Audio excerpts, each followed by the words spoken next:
Hello and welcome back to Motor Shed. I'm Steve Fox and today is my first car review since the lockdown, so good to be back out reviewing cars again. Today we have of course the Jaguar XE. This is a 2.0 litre petrol, the Landmark edition. This is a 2019 model, but the 2015 shape onwards. This model underwent a facelift in 2020, so we're going to have a look and see if this should be considered over one of the German rivals, namely being the BMW 3 Series, Audi A4 and Mercedes C-Class. Is there any reason why you should buy this over one of those? Let's get into it.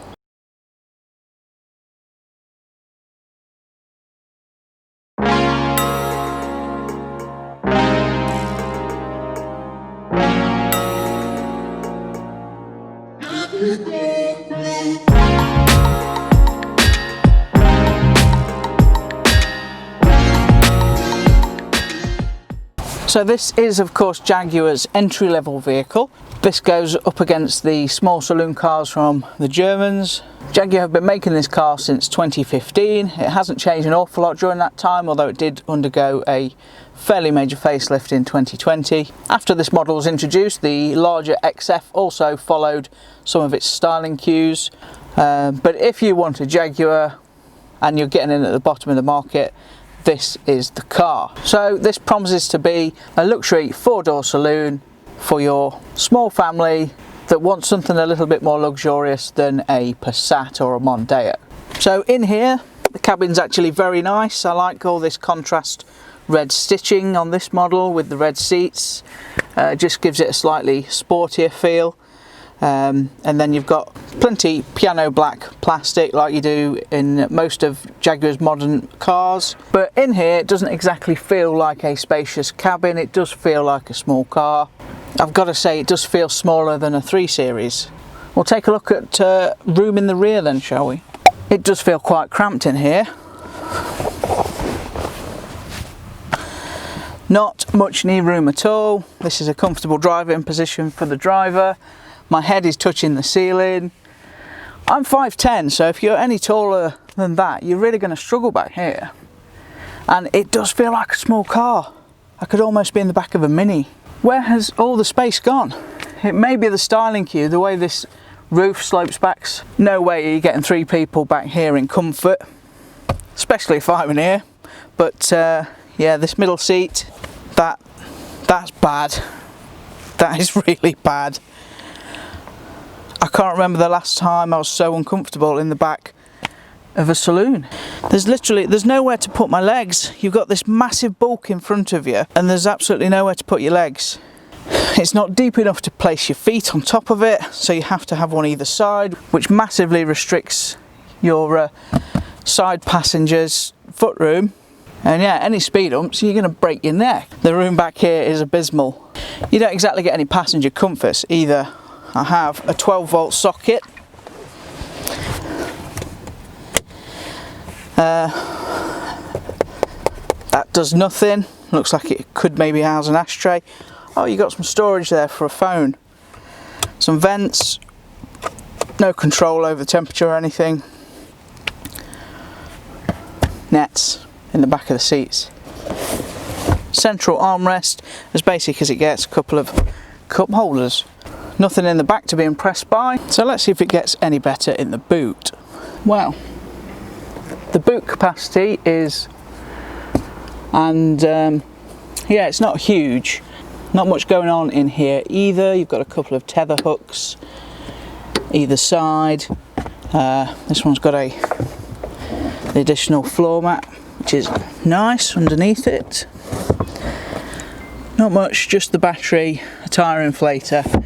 No real storage, so yeah, not the best boot. Yeah, so this hardly looks like the boot of a high-end car. Let's hope she drives well.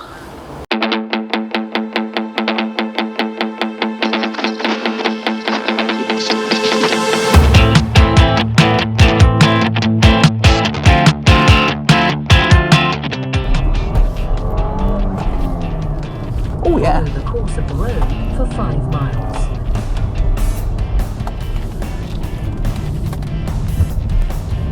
dynamic roads, I like it.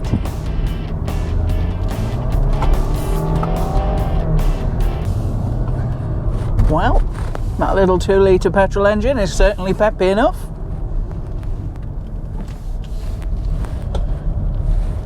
And so far, quite nice on the steering. So to understand where this car sits in Jaguar's range, this is the entry-level model. This is their smallest saloon car. Above this you have the XF and the XJ, which I believe is soon to go out of production. I hope they replace that car because the XJ is fantastic. Best car in Jaguar's range, if you ask me. You then get into their SUVs, and you've got the F-Pace, which is their medium-sized SUV, about the same sort of size as a Range Rover Velar. And then you have the I-Pace, which is their electric car, and the E-Pace, which is their small SUV crossover type thingy. If you want a sports car, they of course do the F-Type, which is a beautiful little car, now approaching 7-8 years old.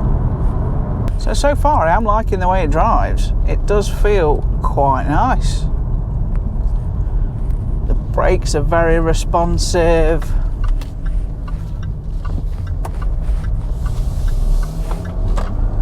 This is a bumpy road and it's really not feeling bad at all. I'm quite impressed by the dampening.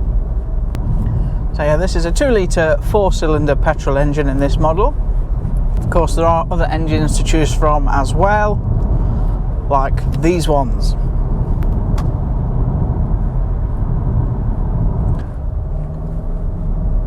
So this being the 2-litre petrol model, we'll do 0 to 60 in 7.2 seconds, which isn't too bad. It'll do 143 miles per hour and return around about 35 miles to the gallon on average. Just chuck it in here. Gearbox. Jaguar gearboxes just aren't very good, are they? I guess it lets the engine down a little bit because it doesn't quite give you the gear as quick as you want it. That the new 3 Series does a lot better.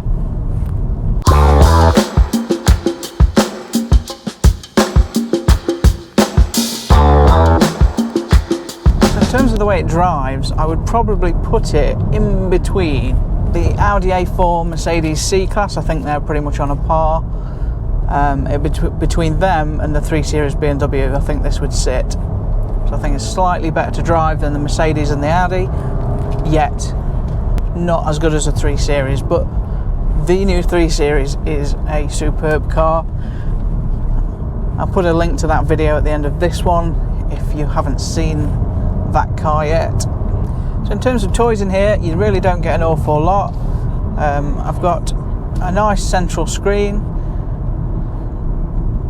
which is, I'd say it's a bit more responsive than some of Jaguar's older models, but it's still not up there with the likes of the 3 Series and the Mercedes.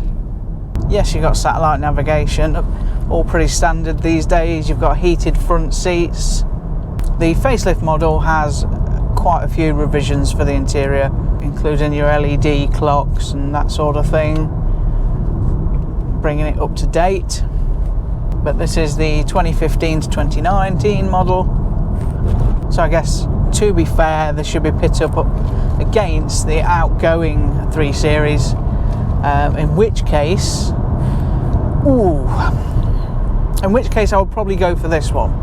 I think this is slightly better looking, drives better, and has a nicer interior. After half a mile, I do like the way it drives. So if you want to throw it around a little bit, it will happily oblige. I've got the steering wheel a bit higher than I would like.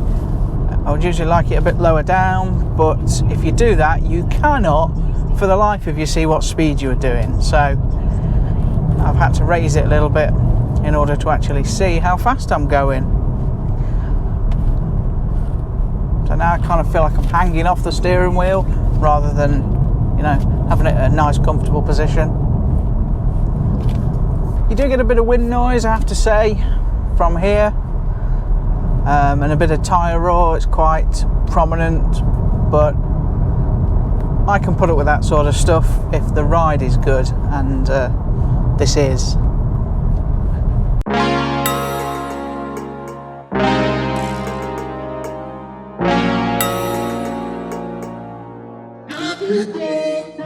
So that is it for this one. Thank you very much for watching. Any questions, comment below, and as always, like and subscribe, and I'll see you in another video. Thank you. Bye bye.